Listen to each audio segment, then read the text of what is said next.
আপনি কি জানেন আপনি জেনে বুঝেই আপনার মৃত ভাইয়ের গোশত খাচ্ছেন?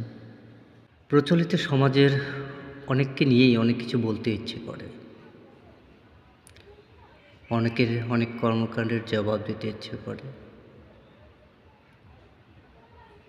কিন্তু আল্লাহ তাআলার একটি আয়াত যখন সামনে চলে আসে, তখন আর কাউকে কিছু বলতে পারি না।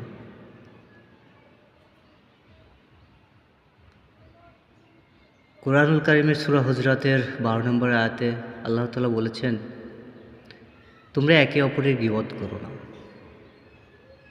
তোমরা অবশ্যই তোমার মৃত ভাইয়ের গোশত খেতে পছন্দ করবে না।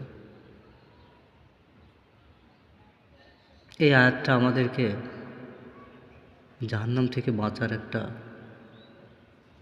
পথ তৈরি করে দেয়।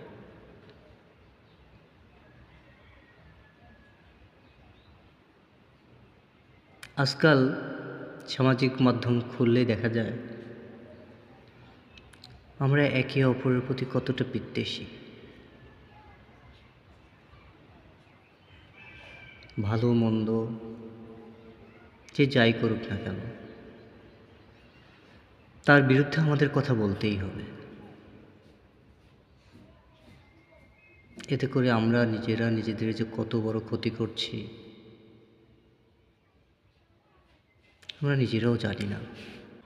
তাই সময় থাকতে ফিরে আসুন, তওবা করুন আল্লাহর দরবারে। সম্ভব হলে ক্ষমা চেয়ে নিন ওই সব ব্যক্তিদের কাছে যাদেরকে নিয়ে আপনি কটু কথা বলেছেন।